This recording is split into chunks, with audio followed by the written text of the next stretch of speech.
Hi అండి. ఇవాళ మేము లంచ్ చేద్దామని బిక్నారవాలా రెస్టారెంట్కి వచ్చేసాం. ఇక్కడ 2 టైప్స్లో ఉంటాయి. ఒకటి బఫే, ఇంకోటి అల్కే. మేము బఫేకి చూస్ చేసుకున్నాం. బఫేలో చాలా రకాలు ఉన్నాయండి.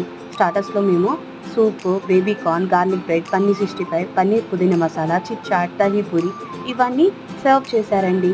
నెక్స్ట్ ఇక్కడికి వచ్చేసి దహీ పూరి, ఇది రైతా, అండ్ ఇక్కడ వడా పావ్, కుల్చా, బటర్ నాన్, నాన్, రోటీ, బాస్మతి రైస్, ఇదేమో వెజ్ దమ్ బిర్యానీ, ఇదేమో సాంబార్, పావ్ బాజీ, ఇదేమో మెక్సికన్ నూడిల్స్, పాస్తా, ఇదేమో కడాయి పకోడీ, దాల్మా. ఇందులో రైస్లోకి వచ్చేసరికి బెండి ఫ్రై, జామా veg curry, butta mushroom masala, palak kofta, kaju paneer masala, ragda paneer. ఇవేమో అన్ని type of papads, sandwich, dhokla, different type of salads, desserts, సాబ్దాన్కి, khajur halwa, buttermilk, ice cream అన్నీ ఉన్నాయండి. కావాలంటే మీరు కూడా ఒకసారి విజిట్ చేయండి. చాలా